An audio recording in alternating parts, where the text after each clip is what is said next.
चलिए देखिए, जैसा कि ये क्वेश्चन क्या कह रहा है दोस्तों, 5120 रुपये की राशि पर 12.5% की दर से 3 वर्षों का चक्रवृद्धि ब्याज क्या होगा, जो कि दर है वार्षिक रूप से संयोजित है। ठीक है, इतना क्वेश्चन कह रहा है।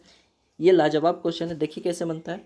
तो हम आप जानते हैं, क्या जानते हैं दोस्तों, कि 12.5% का जो फ्रैक्शन 12.5% का जो 12.5% का फ्रैक्शन वैल्यू क्या होता है, 1/8 होता है। ठीक है, याद रखना पड़ेगा, 1/8 होता है। तो यहाँ पे देखिए, अगर 8 से कितना बढ़ेगा, 9 बढ़ेगा, तो 8:9 हो जाएगा।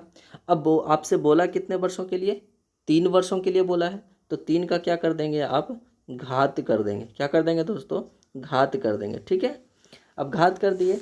8 का क्यूब कितना होता है दोस्तों, 8 × 64 512 होता है। कितना होता है दोस्तों, 512 होता है। समझ गए। 9 का क्यूब कितना होता है दोस्तों, 9 9 81 नमा 729 होता है। ठीक है, 729 होता है। समझ गए यहाँ पे। अब यहाँ पे रेशियो आपका जब निकल गया, क्या निकल गया दोस्तों, रेशियो निकल गया। तो अब क्या करना है आपको कि 5120 रुपये क्या दिया हुआ है, तो मूलधन दिया हुआ है। क्या दिया हुआ है दोस्तों, मूलधन कितना दिया हुआ है, 5120 रुपया। 5120 रुपया दिया हुआ है।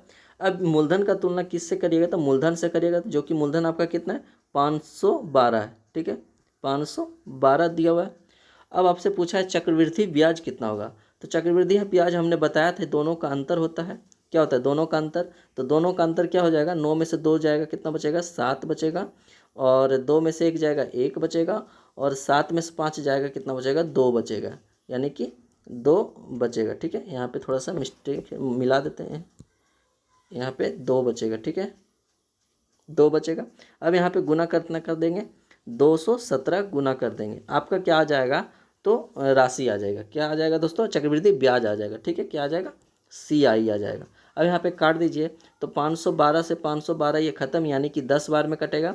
तो 10 इंटू क्या हो जाएगा, 217 हो जाएगा। ठीक है, 217 हो जाएगा।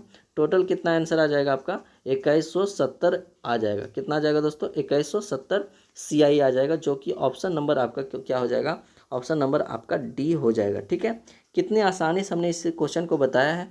चलिए नेक्स्ट क्वेश्चन पे चलते हैं, और लाइक शेयर थोड़ा सा करते रहिए दोस्तों, लाइक शेयर में कमी मत करिए।